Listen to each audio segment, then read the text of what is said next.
कुछ डिसीजंस ना हम एवी लेट कर देते हैं और फिर जब हम वो डिसीजन ले लेते हैं तो हमें एहसास होता है कि यार हमने एवी टाइम वेस्ट कर दिया। और इस व्लॉग में मेरा वो डिसीजन है बोश का डिश वॉशर। ये कोई पेड रिव्यू नहीं है बल्कि टोटली मेरा अपना एक्सपीरियंस है। ऑनेस्ट रिव्यू के सबूत ये काले भांडे हैं जो आपको दिख रहे हैं, जिनके ऊपर से कालक अभी तक नहीं उतरी। नोटेबल गल है कि मैं सारे घर दे भांडे डिश वॉशर ही धोनी हूं, कालक भावे ना उतरे भाई। ते होर की मांझ थक गई मैं हुण तक। By the way let's talk about it's functions. अभी ये मैं बर्तन निकाल रही हूँ तो मैं आपको दिखा भी रही हूँ कि ये हालात हैं इस वक्त बर्तनों के। बनाना नहीं है भाई, ये फ्राई पैन हैं और तवे हैं जिनके जल के बुरे हालात हो चुके हैं, जिनको डेली नहीं वॉश किया जा सकता। वॉश के डिश वॉशर की बात करते हैं तो इसमें 3 पार्ट्स हैं। सबसे पहले स्पून ट्रे आता है और उसके बाद में ये कप्स और गिलासेस के लिए एरिया बना हुआ है, लेकिन अगर कोई छोटा पैन है तो वो भी इसके अंदर एडजस्ट हो जाता है। और बर्तन भी देख लें कि बिल्कुल साफ शफाफ निकले हैं। सबसे ज्यादा साफ शीशे वाला बर्तन निकलता है वैसे मैं आपको बताऊं। वही मेरे तो बच्चों के फिटर्स भी अभी यहीं साफ हो जाते हैं। डिश वॉशर में बेसिकली होता क्या, ट्रेस लगे होते हैं, उनकी अरेंजमेंट के लिए अपने अपनी जगह बनाई हुई होती है। हर चीज का अपना ट्रे और अपनी जगह बनी हुई होती है, उसके अकॉर्डिंग ही उसको सेट करना होता है। हम देसियों की जबान में ना चीजों को घुसेड़ना नहीं होता। उठते ही पहला काम यही होता है मेरा कि मैं डिश वॉशर खाली कर देती हूँ और हर चीज के दराज में भी अपनी अपनी जगह बनी हुई होती है और उनको उसके अकॉर्डिंग ही सेट कर देती हूँ। बस डिश वॉशर के सुबह सुबह खाली होते इसकी रिफिलिंग स्टार्ट हो जाती है मेरे पास तो।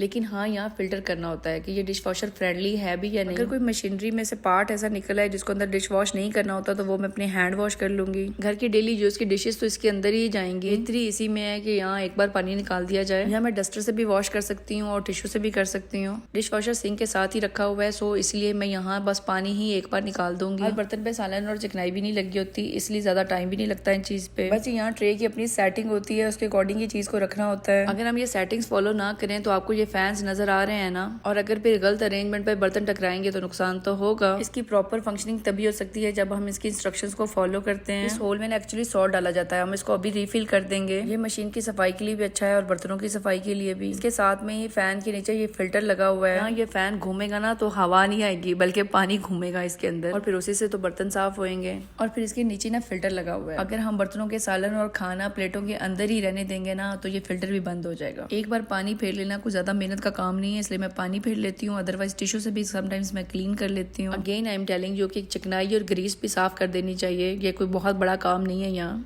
नीचे वाली ट्रे में ना प्लेट्स की सेटिंग है और यहाँ पे ही मैं बड़े बड़े बर्तन भी रख लेती हूँ, मगर साइज इतना बड़ा कि ये ऊपर वाले फैन से ना टकराएं। और फिर इसको ऑन करते हुए 2-3 ऑप्शंस होती हैं हमारे पास कि हम इसको कितने घंटे के लिए वॉश कर सकते हैं। हम नॉर्मली 1 घंटे का ही टाइम लगाते हैं क्योंकि मेरे बर्तन बहुत ज्यादा गंदे नहीं होते, लेकिन हम इसका टाइम बढ़ा भी सकते हैं, हीट भी बढ़ा सकते हैं। बड़े बड़े पतीले ही हो तो मैं इसका ज्यादा टाइम लगाऊं, लेकिन मेरे मिक्स बर्तन होते हैं इसलिए मैं ऊपर वाले बर्तनों को ज्यादा हीट पे नहीं रखना चाह रही होती। हमसा से ली हुई मेरी डिश यहाँ रखने पे टेढ़ी मेढ़ी हो गई थी बाय द वे। अच्छा, मैं यहाँ कुछ कमेंट्स के भी आंसर देता हूँ। यहाँ अरेंज करने पे जो आप टाइम वेस्ट करती हैं तो इससे बेहतर है कि आप खुद ही सारे बर्तन धो लिया करें। नहीं भाई, सबसे बेहतरीन ऑप्शन जो मैंने अब तक अवेल किया है वो ये डिश वॉशर है। रूटीन अब यही है कि अब मैं सिंक में बर्तन नहीं लगाती, जितने बर्तन यूज होते हैं वो सिंक की बजाय सीधा डिश वॉशर में जाके लगा देती हूँ। रात तक ये भर जाता है और इसके बाद मैं इसको ऑन करके छोड़ देती हूँ। गर्म पानी से भी धुल जाते हैं, साफ शफाफ भी होते हैं, और फिर इनको अपनी अपनी जगह पे अरेंज करने के लिए 10 से 15 मिनट ही सिर्फ लगते हैं। ये इन्वेस्टमेंट सिर्फ टाइम सेविंग नहीं है, मुझे फिजिकल फटीग से भी बहुत बड़ा रिलीफ मिला है इसके बाद से। अब्रॉड लाइफ में ना मुझे सबसे पहला मुश्किल काम हाथ से बर्तन धोना लगते थे, और वो भी घंटों तक। और फिर बच्चों का घर है अल्हम्दुलिल्लाह, तो इतने ज्यादा बर्तन इकट्ठे हो जाते थे। अभी घर का हर छोटा बड़ा बर्तन इसके अंदर ही चला जाता है, तो बहुत ही ज्यादा रिलीफ मिल गया। और फिर बोश के डिश वॉशर पे भाई मैं 10/10 ही रिव्यूज दूंगी। एक क्लीनिंग टैबलेट और इसका शाइनिंग सिरप, हर बार में बस ये 2 चीजें ही यूज करना होती है। और फिर इसको ऑन करने के लिए डिफरेंट टाइमिंग्स की ऑप्शंस हैं। 1 आवर से 3 आवर्स तक का टाइम लगा सकते हैं, एक्स्ट्रा रिंस भी लगा सकते हैं। डिपेंड्स धोने के बर्तनों की कंडीशन क्या है। मशीन के लिए सॉल्ट का मैंने आपको पहले बताया और अभी ये टैबलेट्स भी बता रही हूँ। डाउट्स मशीन की लास्टिंग उनकी मशीन केयर और क्लीनिंग के ऊपर ही डिपेंड करती है। अभी तो ये रिग्रेट्स कि ये मैंने पहले क्यों नहीं लिया। वेल, यहाँ जिंदगी मशीनें ही सूट करती है, हाउस हेल्प तो मिलती नहीं है। अभी कमेंट्स में आप अपने डिश वॉशर्स का रिव्यूज दीजिए, और अगर आपने अभी तक नहीं लिया तो मेरे एक्सपीरियंस से फायदा उठाते हुए फौरी ले ले। प्राइस भी कोट कर देती हूँ, 2000 से कम में मिला था। सऊदी नेशनल डे पे ऑफर लगी हुई थी। मेरा एक्सपीरियंस और फिर आपको लिए एडवाइस है कि यहाँ की एक्सपेंसिव हाउस हेल्प की बजाय बंदा अपना डिश वॉशर ही ले ले। मैंने तो सोच लिया अपने मुल्क पे अगर वापस जाऊंगी तो यही रखूंगी।